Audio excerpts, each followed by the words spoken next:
दोस्तों आज की इस वीडियो में हम बात करेंगे कि सऊदी अरब और रशिया कैसे मिलकर अमेरिका और बरतानिया की इकोनॉमी को तबाह करने जा रहे हैं।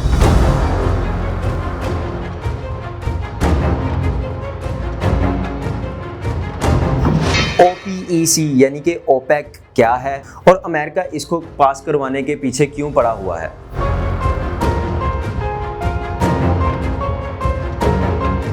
दूसरी तरफ सऊदी अरब कैसे अमेरिका और बरतानिया को तेल के मामले में ब्लैकमेल करने लग रहा है। आइए ये सब जानने की कोशिश करते हैं आज की इस वीडियो में।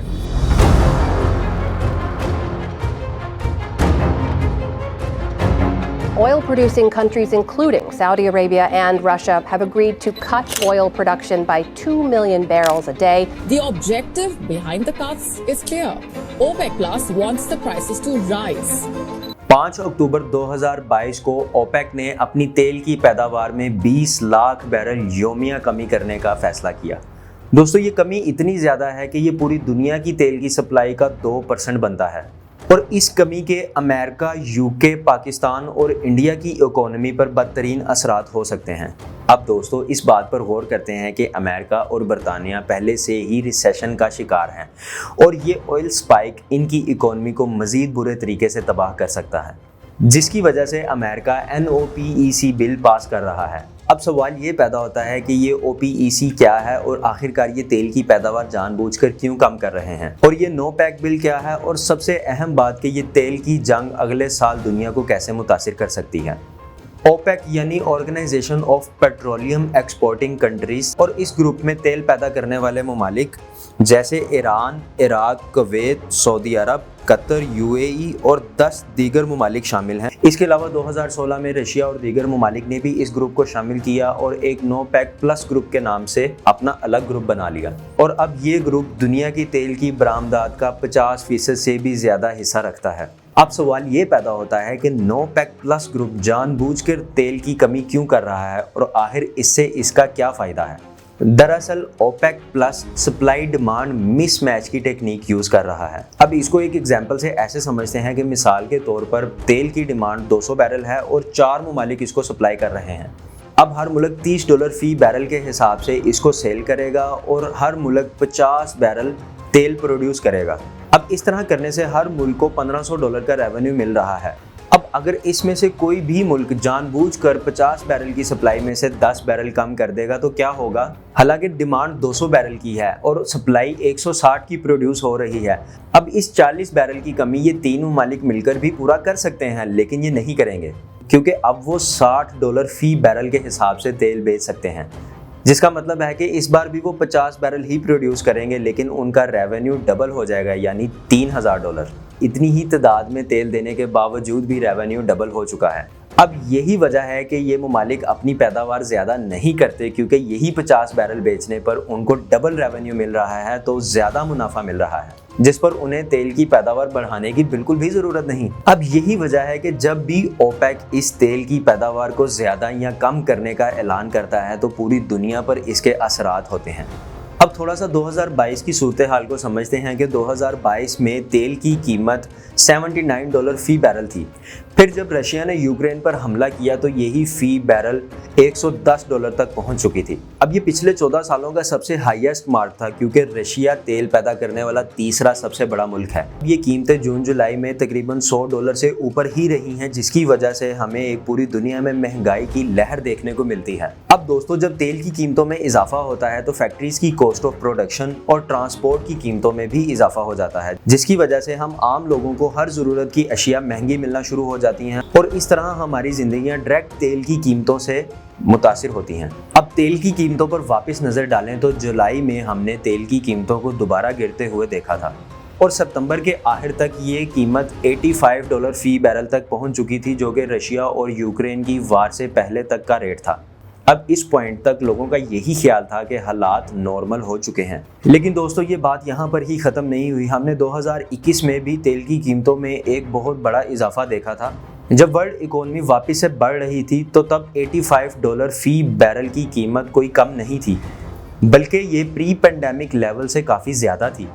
अब पेंडेमिक के फ़ौरन बाद $20 फी बैरल तेल की कीमत बढ़कर $85 फी बैरल तक पहुँच गई थी और फिर रशिया और यूक्रेन की जंग के बाद हमें यही कीमत फी बैरल $210 तक की देखने को मिली। अब दोस्तों तेल पैदा करने वालों की नज़र में 2021 में $85 फी बैरल भी बहुत अच्छी कीमत थी। अब क्योंकि ये कोविड के बाद वाले महीनों में देखा जाए तो ये कीमत बहुत ज़्यादा थी, लेकिन अगर इसको हम कंपेयर करें कि जंग के बावजूद यही कीमत $85 फी बैरल तक भी रही और इसके बाद भी इसकी कीमत में थोड़ा बहुत कमी देखने को मिलती रही। अब इसी कमी की वजह से तेल पैदा करने वाले ममालिक को इस चीज़ का खदशा था कि अगर तेल की कीमतें मुसलसल इसी तरह कम होती रहीं और दुनिया ग्लोबल रिसेशन की तरफ चली गई तो इस चीज़ का खदशा है कि तेल की कीमत $20 फी बैरल वापस आ जाए जिस तरह के कोविड में कम हुई थी। जब 2023 में फिर से रिसेशन आएगा और फिर से इन ममालिक को तेल की पैदावार कम करनी पड़ जाएगी जिसकी वजह से ये यही $20 फी बैरल अब $30 फी बैरल बेच रहे होंगे। अब यही वजह है जिस पर ओपेक प्लस ने अपनी 2% पैदावार कम कर दी है। अब दोस्तों एज एक्सपेक्टेड अनाउंसमेंट के फौरी बाद तेल की कीमतें 1.7% से बढ़कर $91 फी बैरल से लेकर $93 बैरल तक जा पहुंची हैं। अब इसी तरह ओपेक प्लस अब तक इस दुनिया की इकोनॉमी को अपनी तेल की मोनोपोली से डोमिनेट कर रहा है। अब ये वो पॉइंट है जहां पे अमेरिका को 3 मसले दरपेश हैं। सबसे पहले ये कि यूरोप की सूरत हाल दिन ब दिन बद से बदतर होती जा रही है। दूसरी बात ये कि अमेरिका में कॉस्ट ऑफ लिविंग क्राइसिस और इन्फ्लेशन पहले ही 8.3% को छू चुकी है।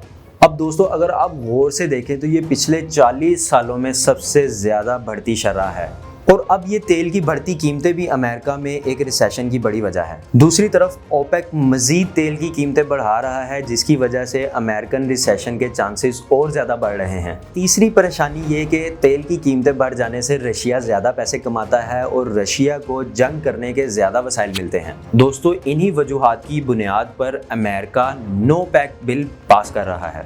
इस बिल में ये कहा गया है कि अमेरिका ओपेक को अदालत में ले जा सकता है और एनर्जी को एक हथियार की तरह इस्तेमाल करने पर इनको सज़ा भी दे सकता है। अब दोस्तों सवाल ये पैदा होता है कि सऊदी शहजादे और लीडर्स और प्यूटिन कोई आम शहरी तो है नहीं कि किसी भी एक बिल के पास हो जाने पे उनको अदालत जाना पड़े और किसी भी अदालत के हुक्म पर उनको जेल भेज दिया जाए। अब दोस्तों ऐसा पहली बार भी नहीं है कि अमेरिकन इस बिल को पास करने की पहली कोशिश कर रहे हों। अमेरिकन जब भी ये बिल टेबल पर पास करने के लिए लाते हैं तो इनको सऊदी की तरफ से ब्लैकमेल किया जाता है। अब सवाल ये पैदा होता है कि अमेरिकन पिछले 20 साल से इस बिल को पास नहीं कर पाए तो अब इस बिल को पास करने का ऐसा क्या मकसद पेश आ गया। सबसे पहले इस बार सिर्फ अमेरिका ही नहीं बल्कि पूरा यूरोप तेल की कीमतों से इंतहाई परेशान है और इसको कम करना चाहता है। अब अगर आप सऊदी हथियारों की दरामदात पर नजर डालेंगे तो आपको ज्यादातर हथियार अमेरिका और यूरोप से ही इंपोर्ट होते नजर आएंगे। And there is one superpower that is going to feel the pinch more than the rest. Chairman of the Senate Foreign Relations Committee vows to block all future weapons sales to Saudi Arabia. तो इस बार America और पूरा Europe Saudi अरब को हथियार की supply देने की धमकी दे सकता है जो सऊदी के लिए थोड़ा बहुत तबाही का बाइस जरूर बन सकती है। दोस्तों ये थी मिडल ईस्ट रशिया और वेस्टर्न पावर्स की तेल को लेकर जंग की कहानी। आगे बढ़ते हुए सबसे पहला इम्कान तो ये है कि ओपेक प्लस अपनी तेल की पैदावार की कमी को जारी रखेगा जिससे तेल की कीमतों में मजीद इजाफा होगा और अमेरिका और बरतानिया में रिसेशन होगा। लिहाजा पाकिस्तान से लेके मगरिब तक तमाम तर तिजारत और बाकी खिदमात मुतासिर होंगी। अब आखिर में दोस्तों अगर अमेरिका और बरतानिया नो पैक रूल को पास करने में कामयाब हो जाते हैं और मिडिल ईस्ट और रशिया को कंट्रोल करने में कामयाब हो जाते हैं और तेल की कीमतों को महदूद कर देते हैं तो इसमें असल में हम लोगों का भी फायदा होगा क्योंकि इस तरह करने से हमें भी तेल सस्ती कीमत में मिलेगा और हमारे मुल्क के रिसेशन के भी चांसेस बहुत कम हो जाएंगे। दोस्तों उम्मीद करता हूँ कि आपको इस वीडियो से बहुत कुछ सीखने को मिला होगा। ये वीडियो अपने दोस्तों के साथ जरूर शेयर करें। मिलते हैं अगली इंफॉर्मेटिव वीडियो के साथ। अपना ख्याल रखिएगा। अल्लाह हाफिज।